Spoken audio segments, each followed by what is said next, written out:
All right, good morning everybody, and welcome to the webinar. We'll kick off and get started now that we've got a few people online, and it's 11:30, and appreciate people are going to want to rush off to lunch shortly, so thought we'll get going.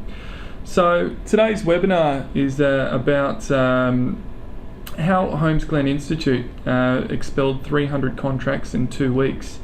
So for those who aren't already aware, HROnboard works closely with Holmesglen and many other companies and organisations around Australia on improving the onboarding process, but also not just for new hires, but being able to do contracts for existing staff members and in bulk lots as well. So that's what we're going to sort of cover off today, and we're lucky enough to have Pam from Holmesglen with us, and I'll introduce Pam and myself. So for those who didn't catch it before, my name is Tim Sincotta, and I'm an onboarding specialist here at HROnboard, and some of you in the webinar may already be familiar with me or I've spoken to before, and some of you I'll no doubt speak to afterwards. As my title suggests there, I'm a lifetime honorary Aldi member. I am an avid Aldi shopper. Thank you to marketing for leaving that one in there. But I proudly shop at Aldi, not for the price but for the quality, but I won't get stuck into that. I've been joined today by Pam Younes, who's the HR Projects Manager at Holmesglen Institute, an avid gardener and a kitchen renovation veteran as well. So welcome, Pam.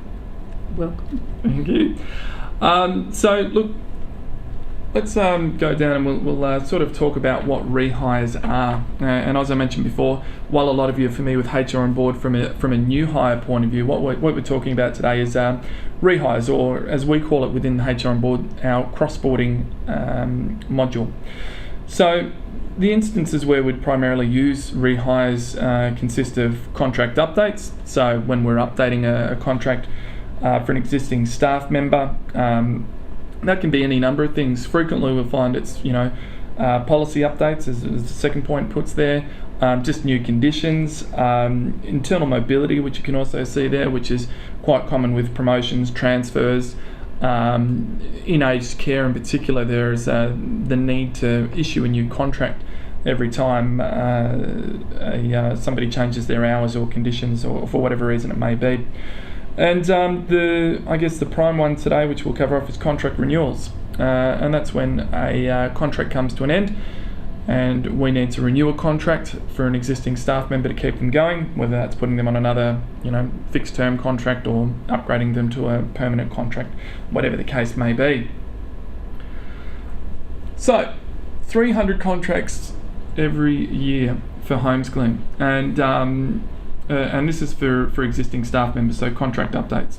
So there's a high number of contractors on 1 year contracts or year-to-year contracts at Holmesglen, as there are in a lot of tertiary education sectors. My wife, as I was just telling Pam before, is actually a university lecturer, so she's in a similar boat where you're getting contracts year on year. Annual budget reviews for staff to make an impact on contracts. What we're finding as well is that people are also using this for salary reviews and, as I said, reissuing new policies on a year-to-year case as well. So rather than me talk too much about instances where it can be used, I'm going to, as I said, I'm lucky enough that Pam has come to our office today to join us for this webinar, and throw a few questions Pam's way and talk about why Holmesglen uses HROnboard and what they've been getting out of it. So I guess the first question, Pam, is why do you have to send out 300 new contracts at the same time each year? Well, our financial year runs January to December. Yep. And we go through a whole budgeting process in about October every year for the following year. Mm-hmm. And the majority of our employees are also contracted for that period. Yep. So when they most of them who commence on a contract, most of them cease on the 31st of December. Yep. Some of them cease on other dates, but the majority cease on the 31st of December each year. Okay. So whilst there's no guarantee of another contract, Yep. The majority of them do continue on. There may be changes to their conditions, or there may be changes to their time fractions or FTE. Yep. So we have to pick up all of that, and that's all picked up in the budgeting process. So we go through that awful process actually every year. Okay. And in the last few years, the number of staff on contracts has also increased because of the financial situation in TAFEs at the moment and funding. So the flexibility with having people on contracts has also increased. So that number of staff has gone up, those on contracts. Okay. Yep. Fantastic. All right.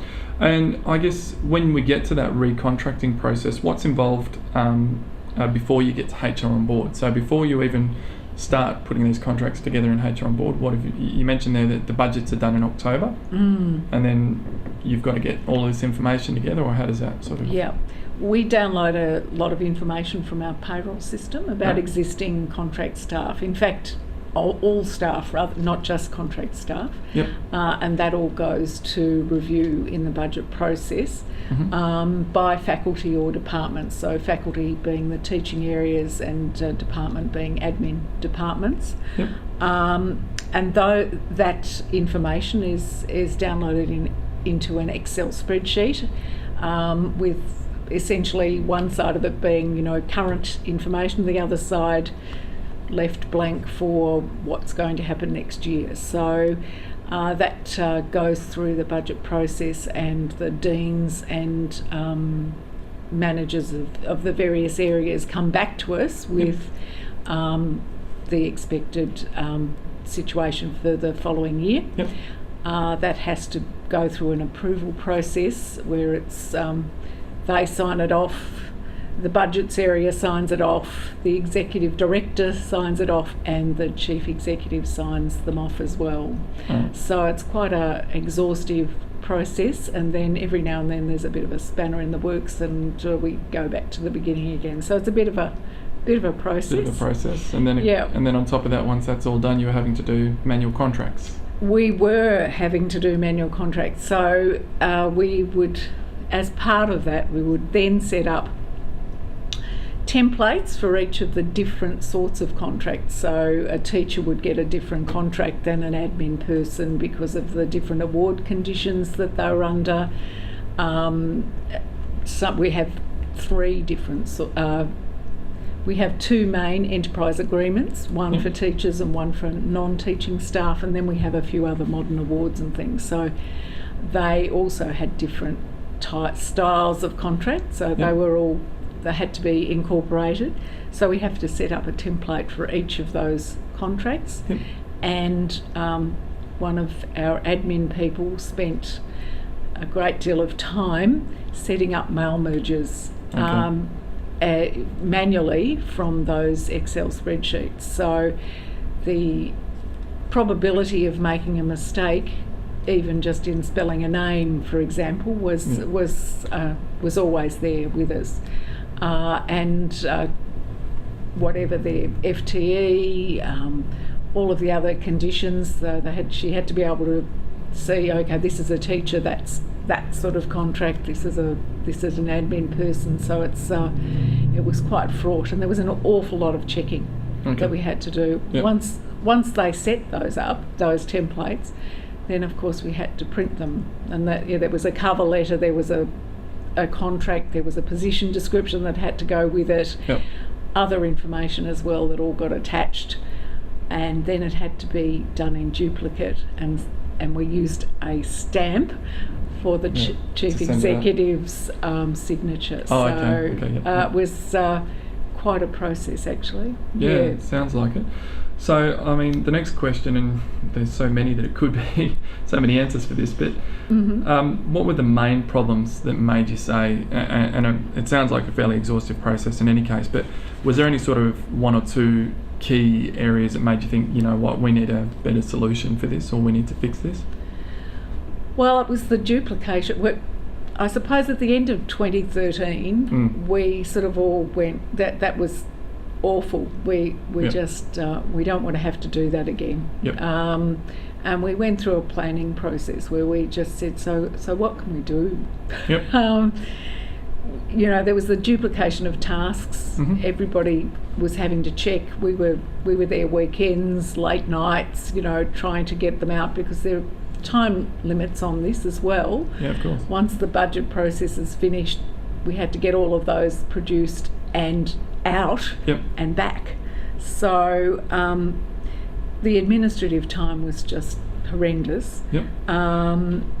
Tracking the contracts as well, because we're over a number of different campuses, so they actually went out by our courier to perhaps another campus. If there were issues, we had to get them back and again and redo them physically. So there's that. It was pretty outdated as well for the appointee, who got 2 copies of the contract, had to sign it, give it back, etc. There's an awful lot of paper, and we couldn't put all of the sorts of things, policies, etc., that we really wanted to put with, and a lot of compliance things that we couldn't really, address. Of course. Okay. Well, that gives a few ideas there. So I guess it's. I guess leads us to a good time to talk about the new hire process, the new rehire process, and we've got there a nice shot of the kitchen. So how are you sending out contracts now? Well, I guess you mentioned there before about how you're building the contracts. How are you doing it now with HROnboard to get these 300 contracts out? Well, because we have an Excel spreadsheet, which has been downloaded from the payroll, we have exact proper spellings of names, so we don't have to worry about the particularly long ones that are very difficult to pronounce, and also for the typists not to make a mistake. All of their conditions, their classifications, salary, all of the other things that go into the contract should be the same, unless there's been a change made, which we can pick up from the Excel spreadsheet as well, because that's come back to us in an Excel format. Oh, fantastic. So we can upload that Excel information straight into a CSV format. We add extra things in too, so we've actually built in some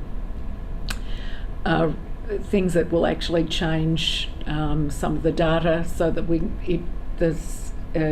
it can tell whether it's a teacher or it's not a teacher, and what award it needs to go under. So that's all there, and we can upload it straight into HROnboard, which is great.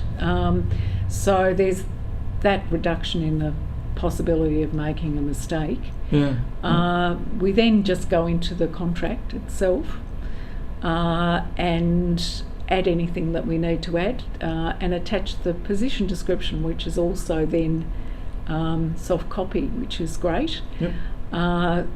We've built into HROnboard that specific things get attached to, say, a teacher's contract. So we have a document called Professional Standards for Teachers, and we attach, so that's automatically attached to a teacher's contract. We don't have to, once we've said this is a teacher, the system does it. We review that against the Excel spreadsheet and press the button, and it's gone, which is great. So we basically batch that up by faculty or department, so we just do one faculty and department at a time. Great. And with regards to the time difference, obviously, apart from the headaches from the manual side of things, how much time do you think you're saving? It's a bit of a loaded question. It is. We're saving a lot of time. You can imagine someone standing at the photocopier having to do duplicates of 300 contracts, then actually stapling it all together and putting it into giving it to the courier, and it might take 2 days by the time it gets to another campus. It's a massive time saving, because immediately the person gets an email and says you've got a new contract. Fantastic. With regards to onboarding and rehires in particular, what challenges do you find that you still have Do you find that there's anything in particular that you sort of look at and think, that's something else we'd like to fix or would like to improve? Well, the budgeting process is something that is not in my control. I'd love that to be a bit quicker, or they didn't sort of suddenly make a new adjustment, which can impact on what we're doing. But sometimes the IT level of competency of some staff is a bit difficult, yep. and challenging. Yep. But we usually work through that, and so we've got reporting as part of HROnboard. Yep. And I think once we've sent out the contracts, there's a lot of people who initially just accept their contract. Yep. Then we can run a report and see who hasn't yet accepted their contract. Yep. And if we put a reasonable time frame around it, about a week. Yeah. And those that are left over, we go back to and say, okay, did you see the email? Are you having some problems? And we'll work through that with them. Yeah.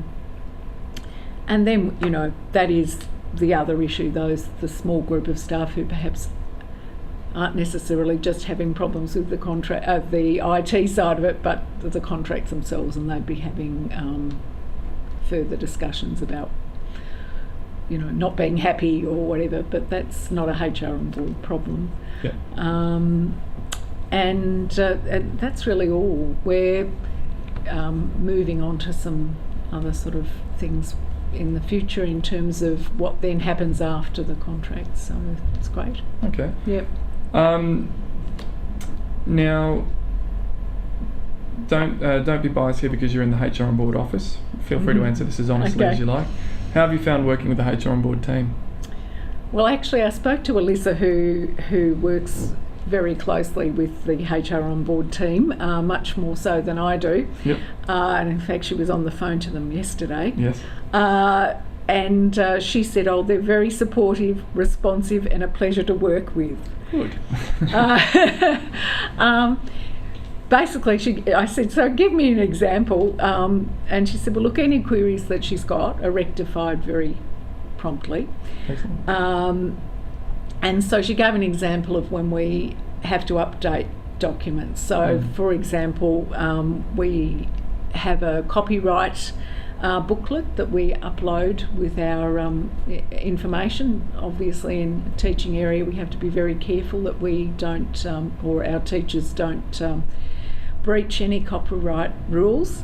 And that's updated quite regularly. So she said it just takes the day. So if we give it to them in the morning, it's all fixed by the afternoon. So it's been good. Fantastic. Thank you. Fantastic. Right, now we have to keep those support expectations going, that level of support going. Yes, that's right. Of course. Now, I'm just going to wrap up soon, and then I want to throw it open to questions for everybody. And on your panel there for Zoom meeting, you'll see there's a little button which I think says chat or ask questions. Yep. So if you click on that and type in there, we'll be able to see your questions pop up, and I'll be able to throw over and answer what we can, whether it's myself or whether it's Pam answering. So let's talk a little bit about the return on investment here, and I think from what we've been discussing, and feel free to correct us here, but it was taking 4 full-time staff up to 4 weeks to renew contracts for staff, including, you're saying there, nights and weekends. But using HROnboard, it sort of cut that by half for the number of people and the number of staff. Least a half. Least and a half, yep. Yeah. Fantastic. So, I mean, from a cost-saving point of view there, the return on investment's quite clear to see, not to mention the printing of paper and the 300 contracts and the photocopier and stamps and so forth, which is great, and the careers. The future for Holmesglen. The projects you've got in the works at the moment, so you've mentioned to me e-timesheets, the casual onboarding through HROnboard, and improvements with your learning management. Is there sort of any other improvements that you're looking at from that point of view? Or? Well, at the moment we're looking at CSV uploads into our payroll. So from HROnboard directly into a CSV format, and uploading it into payroll. So that's something that we're doing with HROnboard very soon. So that's a sort of, just to clarify with everybody, a sort of adapter where we can push information relating to new hires and payroll details, including banking, tax, super, all of that information that is generally manually entered in.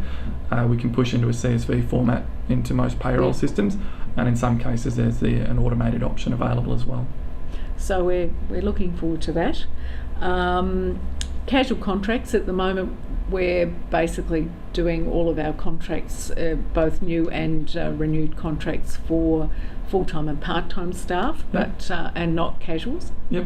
And when I went to our heads of departments, our teaching departments, to tell them about this new product, onboarding product, they sort of, their first response was, can you do that for casuals? So it wasn't on my list, but it obviously went onto the list as soon as they started saying that, just in terms of time saving for them. So we do have quite a large number of casual employees.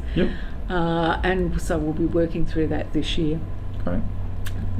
All right, and I guess, is there any sort of general tips or advice that you've got from your learnings in this whole process with regards to contract reissues and renewals that you can sort of put forward, apart from use HROnboard?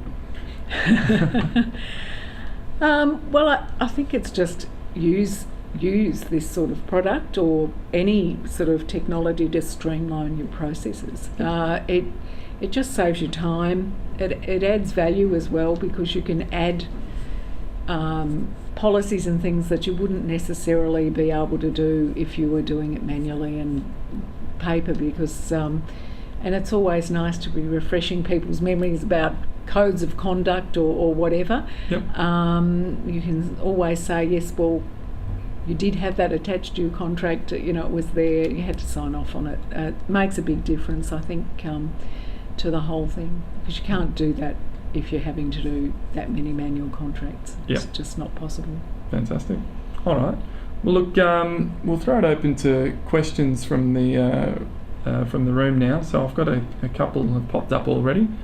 The first one that we've got here is, are you able to build that many contracts for new hires, not just rehires?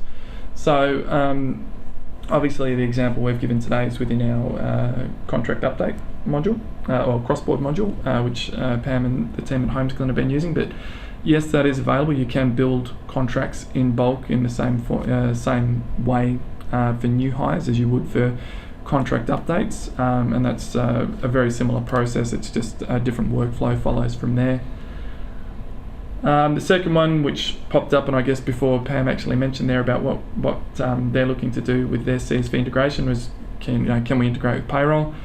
Simple answer is yes. We integrate with a lot of different payroll systems with new hire information, pushing it out from our system, most commonly through a CSV document, as that's quite an easy way to go about things. But also we do have an automated version available depending on the payroll system. But if you're keen to speak more about that, we can answer that on a case-by-case basis depending on what you're using. Do we have any other questions? Or yeah, we've got one here for Pam. This is from an anonymous viewer. So, given you extract the data from payroll and upload it into HROnboard, does that mean that you update payroll with the contract changes before the contract's been accepted? So a bit of a workflow sort of question, I guess.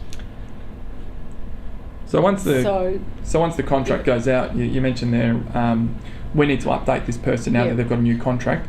Do they get updated in your payroll before or after the contract is accepted? After the contract's been accepted, because we go through this process of all the contracts that I've been talking about today are from the 1st of January, and we expect that the contract has to be accepted before the 1st of January. So payroll's updated after.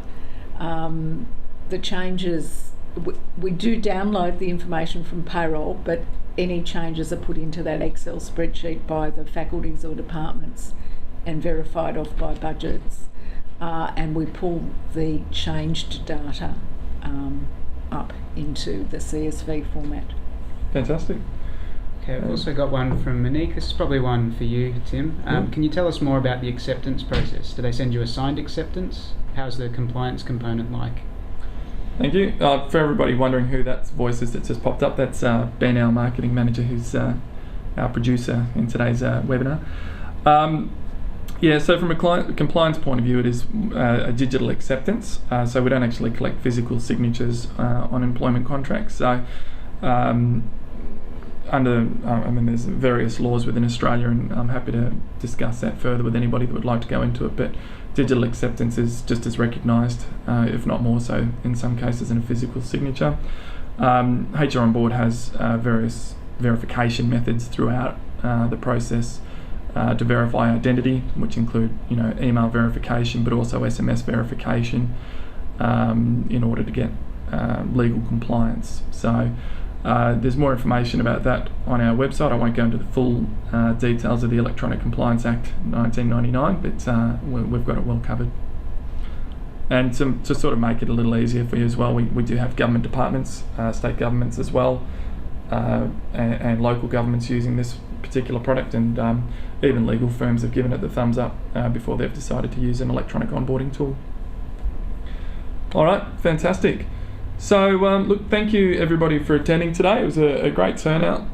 Hopefully we've got you just in time for lunch as well. Thank you very much, Pam, for coming in today and sharing the experience with us. I remember meeting with Pam not long after the 2013 campaign. I think it was early 2014, this time 2 years ago, that we first met and started speaking about how we're going to improve things within Holmesglen, and it was a really satisfying part of my job after getting you on board to actually see the tool work so well. And I think it's been two contract renewals years now, 2014 and 15, where it's worked for you, and we're looking forward to 2016. It's coming up faster than we expect, and it's just been really good to see and really good to work with the team at Holmesglen. So thank you very much for your attendance today, and look, our contact details are up there if you have any further questions. Our phone number is there, and our email. For those who have attended, we will be sending out a recording of this webinar afterwards as well,